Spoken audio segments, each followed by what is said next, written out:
All right, today we're going to talk about what I've been up to in the hobby this week. This has been a pretty productive week for me as I finally have my thumb free of the brace. Got some nice scars there to show off. And I am painting again. So this week on my lunch breaks all week, I tried to do small, I think one of those speed painting challenges. And I'm going to show off everything that I've done.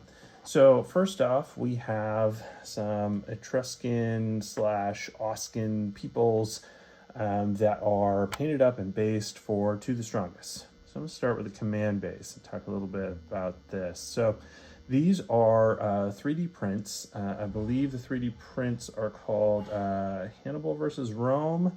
It was a Kickstarter recently, and when you bought it, you got the options of 6, 10, and 15 millimeter. I opted for getting these printed at 10 millimeter just to go with most of my collection. In retrospect, kind of wish I would have gone with a different scale because I have so much 10 millimeter already, but then again, now I get to add more to my 10 millimeter collection that I certainly didn't have coverage on.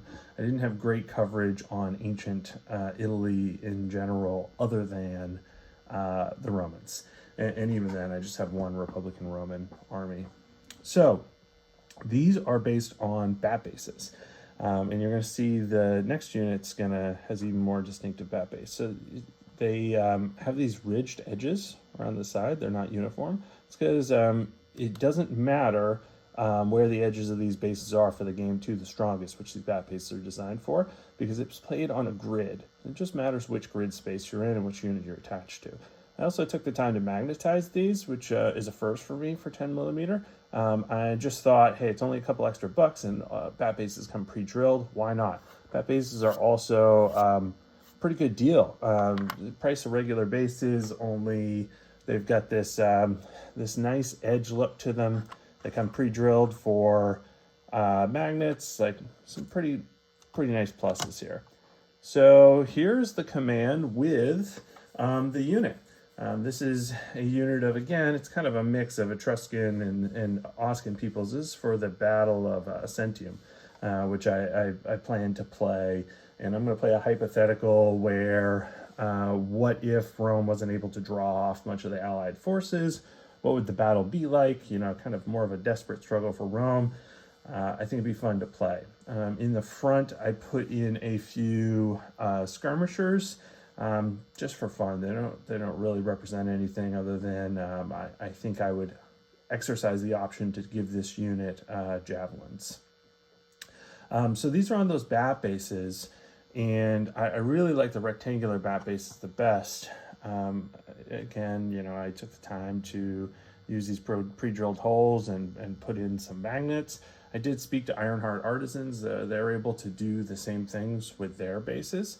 So I think I will be ordering pre-drilled holes from now on when I order my Kings of War bases, because I really like the experience of magnetizing these. It was pretty easy, fun. It'll hold them upside down.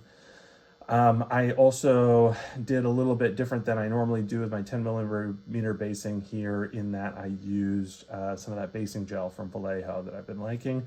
That Vallejo Basin Gel is actually the only thing holding the models to the base as well. And if you see in the back, I got a little sloppy, and a lot of these 10 millimeter guys are showing their initial plinths. That's okay. It's 10 millimeter. I field 1,000 troops at a time. It's okay if there's some little imperfections, but for future units, I am going to take care. This was really just a test unit to say, can 3D models stand up at 10 millimeter? Do I like bat bases? Do I want to continue with this army, which is Etruscans allied with Umbrians and Oscans? And the answer is yes for all of those. So I'm going to spend a little more time on future units, and I want to really flesh out this army. I bought all the bat bases I need to do it, and I'm quite excited. I've got big piles of these 3D prints sitting around. A friend of mine helped me out with most of them. The ones you just saw were actually not from him. They were from an Etsy shop. But hopefully more to come on that army. So let me skip over to a particular, well, let's skip over to an easy one. My friends and I just started a Gloomhaven campaign, and I thought, well, let me paint my model. That'll be fun. So I guess this is a spoiler for Gloomhaven. Sorry, folks. I guess I should have announced that. Here, I'll take this out. This is my, what is she called? I think she's called a Voidwalker or Voidbringer, something with a void. This was a lunch break miniature. I did it about 20 minutes total, including basing. I just painted on a base layer of the really high level bleach bone, and then hit it with contrast paints. Nothing fancy, but it was fun to get this going because in the campaign I'm playing with two other guys who do a lot of wargaming and one who doesn't. So the ones who do a lot of wargaming, of course, are going to paint their models up. The one who doesn't, it's going to be his first model is painted. So it's kind of fun in that regards. Okay, so I did some kill team terrain, and I'm going to show you some terrain that I did prior to this week, but I'll just throw it in because I haven't put it in elsewhere. So I'll start with the stuff I did prior to this week. So prior to this week, I created barricades. I've never bought the kill team starter set, so I don't have any of the pre-made barricades. So I made my own barricades about the same size, and I noticed I haven't done the rims on this one yet. I need to finish that. I wanted to use some old barrels I had in a Gorka Morka box that have been sitting idle since like 2001 or so, and thought I'd put them to use. And they are paired up with my Death Guard kill team, which is the one I normally play just because, again, models that have been sitting around, I wanted to use them. My hobby goals for this year are really centered around using things that I haven't used in the past. And in some cases, this means resurrecting stuff that I bought in the late 90s. And this is a great use for this old barrel kit. I didn't spend a lot of time with it. Obviously, you notice there's seam lines and things like that, but honestly, I'm not worried. These are about getting on the table and playing. So those were done before this week. This was done before this week as well. This is, it's not a great angle on it, but this is just a small sledge pool. I think that there's no terrain rules for this within Kill Team. Someone can correct me if I'm wrong. So I think I would just write my own terrain rules for making it dangerous to cross, and perhaps it doesn't even provide cover. But just seemed very thematic for my Death Guard to put on the table for kind of home terrain advantage. And it was a chance for me to try still water effects in different colors, and also play more with some woodland scenics to create this sludge marsh thing. These bits came from late 90s with the exception of the bolter. That was a little bit after that. But these are, again, from the Gorka Morka kit, and I like it. It was fun to kind of use old stuff and do a kind of quick job with it. Haven't done the rim on this one either, and I did use the Vallejo Dark Earth texture gel or basing gel for that as well. Really getting addicted to this stuff. I had this in my bits box. I believe this is a conversion bit to change a chimera into a hellhound. But I had it sitting there. It was already primed up. I thought, why not hit it with a few colors and a couple dry brushes and make it a piece of Kill Team scatter terrain. That's what I've done. So these are like kind of high octane fuel barrels, I guess, where guys somehow would want to hide behind them for cover. Okay. And one more Kill Team piece that I did here. This is more of those Gorka Morka barrels. I even have a tire from that era from one of the Orc trucks and a fuel can, and just a fun little piece. I would count this as the terrain. I forget exactly what it's called, but it's this specialized Kill Team piece of terrain that comes in the Orc kit that I think you spend your whole movement to jump over it. I can't remember what it's called. Maybe Scrabble, something like that. Okay, so that's it for Kill Team. Hopefully I'll get some games in soon, some local players play. Let me bring out a particular speed painting project I have. So I have a project to take. I've had a Roman army sitting in boxes, completely unused, never used in any game in any fashion, all assembled. Some of it in various states of being primed. And I thought, hey, instead of me going out and buying a new Roman army, why don't I take this Roman army I have? Yes, it's Warlord, so anybody who knows their stuff knows Warlord. Warlord doesn't make the best Imperial Romans, to say the least, at least not for 28 millimeter. But, why not treat this as a speed painting exercise, get it on the table, and if I really have a good time with it and want more Romans, then I'll invest and I'll go into other time periods for Romans. So I have painted so far 15 models, and I'll throw on a couple right here that are not finished, but are just kind of illustrative of what I'm doing here. I'm spending very little time on the actual painting. It's all about washes and dry brushes. And then I'm putting a nice little Big Men Studios shield on there. These are very glossy, as I haven't hit them with matte varnish yet, haven't based them obviously, and I'll probably clean up little things here and there where either red or brown has gone into the wrong spots. But it kind of gives you an idea of what I'm going for. My initial goal was to spend 5 minutes per miniature. So this is a true speed painting challenge. I ended up not being able to achieve the 5 minutes, but I was able to achieve 7.5 minutes per figure on 12, 18, on 19 figures. I did 7.5 minutes per figure.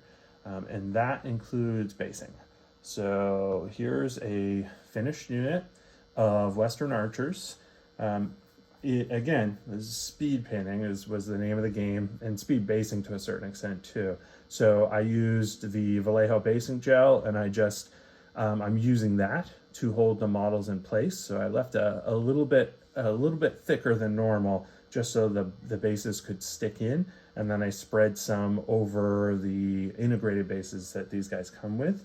I put a shield and a helmet on the base as just a little bit of decor. And threw on some extra flowers and bushes that I really wasn't using for other projects much. I put those on here just to get them used. This is with a hobby project, it's really good to have goals and philosophies and try to stick to those. It's a fun little exercise.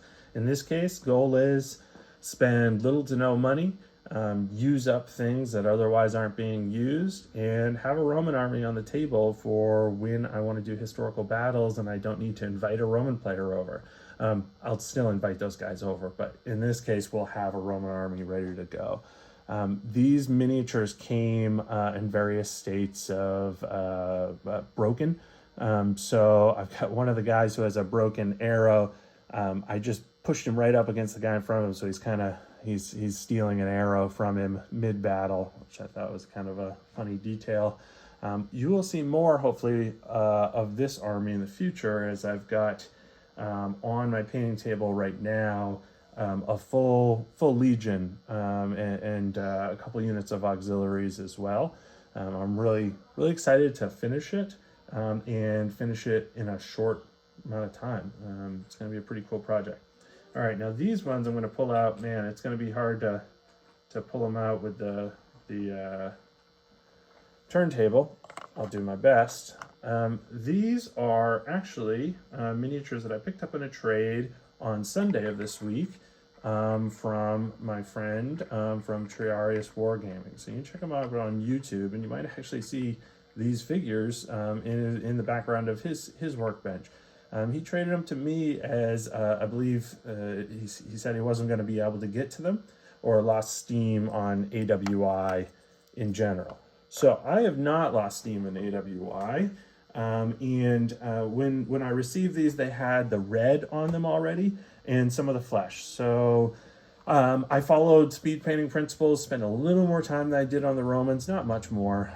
And I just said, okay, I'm going to use the two colors he put down, and I'm just going to continue on with the model.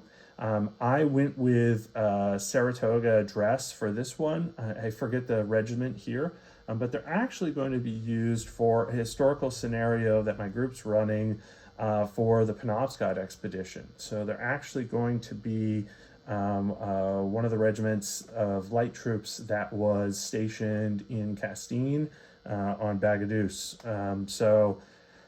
That's going to be fun. We're really looking forward to that. Hopefully we'll get 6 or more players together. We're going to play likely Muskets and Tomahawks, although perhaps I'd look at another system.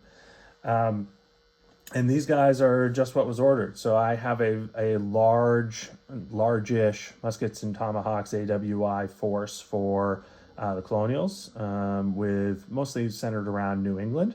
These are the first British I'll be adding to my collection so that they have enemies. As much as possible, I'm trying to collect both sides of conflicts so that, I don't have to con somebody into painting an army in order to have fun with the miniatures that I'm spending time on. So these could do with a lot of cleaning up, and I might do that to kind of clean where I painted outside the lines, but from a distance they convey exactly what they are. They've got some nice bright colors, so I'm really not worried. On the basing, I did put in some gray rocks there just to break up the color a little bit. Get a couple of these guys in buff skin or in buff pants as well, which is a nice detail I thought. Just again, a little bit of visual variety, which is important with AWI, as uniforms are great, but they get a little boring if you don't add something to change them up. All right, the last one I'm going to show here, this is half a rescue unit and the other half I painted, and this is to finish up. And I say finish, I've finished this army a couple times, but maybe someday I truly will finish it. And now that I've said finished it, I realize I do want to paint cataphracts for it as well. This is to, quote, finish my Seleucids in 10 millimeter. So these are silver shields. And some of these figures I received as part of a kind of mangled lot of figures. It was like basically a pile of Gordian knot pikes. And I spent some time, cleaned them up, redid some of the paint, and hit them with a wash, hit them with a highlight, and then painted some more models to roughly match.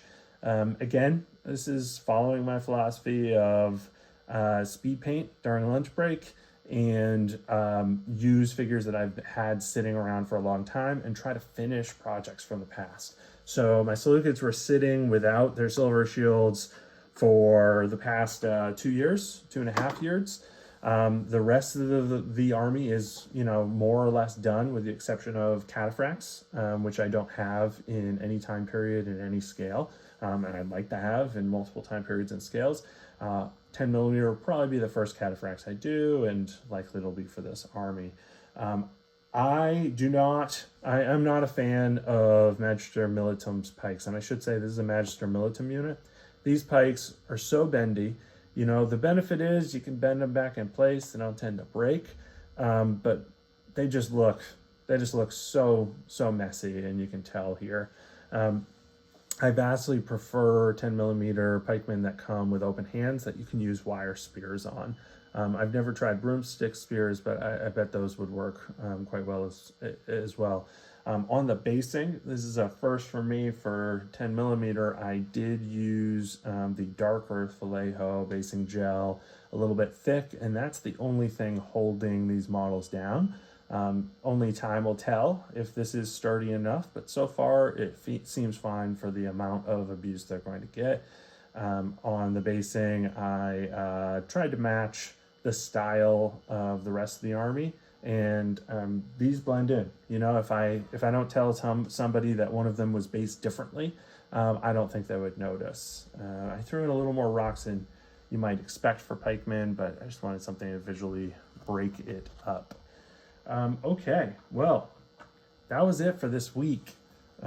Since all of that was painted since Monday at lunch, along with another 12 guys for the Romans. So really, really productive week. Hopefully I can keep it up for the next week, and if I have a lot to show, I'll have another one of these videos posted. All right. Well, thanks for sticking around, and please do subscribe.